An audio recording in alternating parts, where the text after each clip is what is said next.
चलिए तो नेक्स्ट सवाल बनाते हैं। आपका सवाल नंबर आपका 11 का स्टैंडर्ड में आपका पूछा गया सवाल, का बहुत बेहतरीन सा सवाल आपका।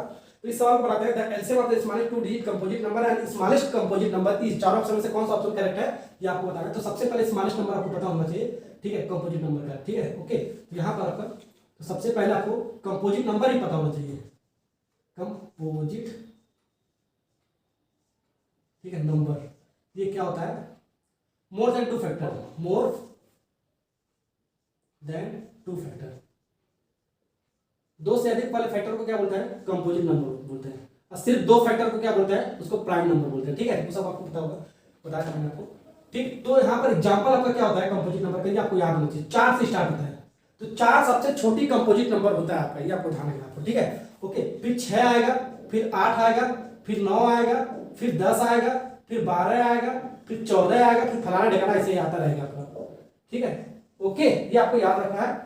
फिर ये ऐसे ही क्यों नंबर है आपका? क्योंकि आपका मोर देन टू फैक्टर है आपका, इसलिए ऐसे नंबर में लिख रखा है, ठीक है, ओके। कैसे? तो 14 को हमारा ऐसे चेक कर सकते हो, 14 को हम क्या कर सकते हो?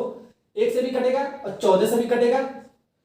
कोई भी संख्या 1 से कटेगा, खुद की संख्या से तो कटेगा ही कटेगा, और 2 से भी कट जाएगा आपका, और आपका किससे कटेगा? आपका 7 से कटेगा। तो more than two factor 1 2 3 4 factor होगा ना आपका, तो 2 से अधिक फैक्टर वालों को क्या होता है? Composite number. ऐसे चेक कर सकते हो, 4 भी चेक कर सकते हो। 4 आपका सबसे स्मॉलेस्ट कंपोजिट नंबर होता है, ठीक है। तो 4 हमारा किससे किससे कटेगा आपका? 4 हमारा 1 से कट जाएगा, खुद की संख्या से भी कट जाएगा आपका, और 2 से भी आपका कट जाएगा। तो 2 से अधिक फैक्टर आपका 3 फैक्टर हो गया, यानी क्या होगा? कंपोजिट नंबर होगा आपका, ठीक, ओके। तो इस सवाल में आपको एलसीएम आपको बताना है, एलसीएम बताना है, एलसीएम, एलसीएम आपको फाइंड आउट करना है। स्मॉलेस्ट 2 डिजिट, तो 2 डिजिट वाला नंबर आपका क्या है? यहाँ से स्टार्ट होता है। तो स्मॉलेस्ट 2 डिजिट का नंबर आपका क्या है? 10 है आपका, ठीक है। तो 10 है आपका।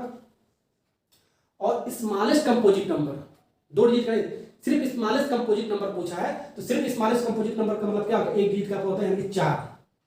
इसका एलसीएम आपको बताना है कितना आएगा। तो एलसीएम निकालने का तरीका बहुत सारा आपका, ठीक है, बहुत सारा। कौन सा आपका? एक तो आपका अभी कर रहे हो 10th क्लास में आपका, ठीक है। 10 का फैक्टर करो, क्या ले सकते हो? 2 × 5 ले सकते हो, ठीक है, प्राइम फैक्टर में थोड़ा। 4 को क्या ले सकते हो बाबू? 2 का पावर 2 ले सकते हो, ठीक है। अब इन दोनों का एलसीएम कितना आ जाएगा आपका? इन दोनों का एलसीएम कितना आ जाएगा आपका? इन दोनों का एलसीएम कितना होता है आपका? एलसीएम मैंने क्या होता है? मैक्सिमम पावर लेता है, ठीक है। तो मैक्सिमम पावर क्या? कॉमन का मैक्सिमम पावर क्या था आपका? 2 का पावर 2 आपका मैक्सिमम पावर है आपका। और जो आपका कॉमन है उससे जो करते हो मल्टीप्लाई के फॉर्म उतार देते, ये मैंने आपको बताया। 5 आपका कॉमन नहीं है, तो उसको मल्टीप्लाई के फॉर्म में इससे जो करते हो उतार देंगे। तो कॉमन का मैक्सिमम पावर लेते हैं, जो कॉमन नहीं होता उसको मल्टीप्लाई के फॉर्म में जो करते हो उतार देता है। तो आपका कितना आ पाएगा आपका? ये 20 आ जाएगा आपका। कौन सा ऑप्शन आपका? ऑप्शन नंबर कौन सा आपका? सी वाला पार्ट इज करेक्ट आंसर। एक तरीका ये आपका, एक तरीका बचपन में भी आपने पढ़ रखा। क्या बचपन में कैसे पढ़ रखा है? देखो 10 और कितना 4 का ऐसे निकाला, तो ऐसे वाला मेथड नहीं पढ़ा है, ऐसे काटकर ऐसे डिवाइड वाले से लॉन्ग डिवीजन वाले से।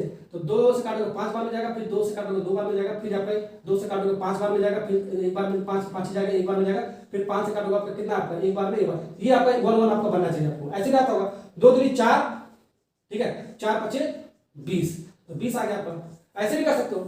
एमसीक्यू करना है तो कोई सा भी मेथड लगा सकते हो, ठीक है। वो तो आपको सिर्फ ऑप्शन लिखना है, लेकिन ऐसे वाले मेथड में आपको सब्जेक्टिव में नहीं करना है। सब्जेक्टिव में आपको ये प्राइम फैक्टराइजेशन वाले मेथड से आपको करना है, यही आपका है।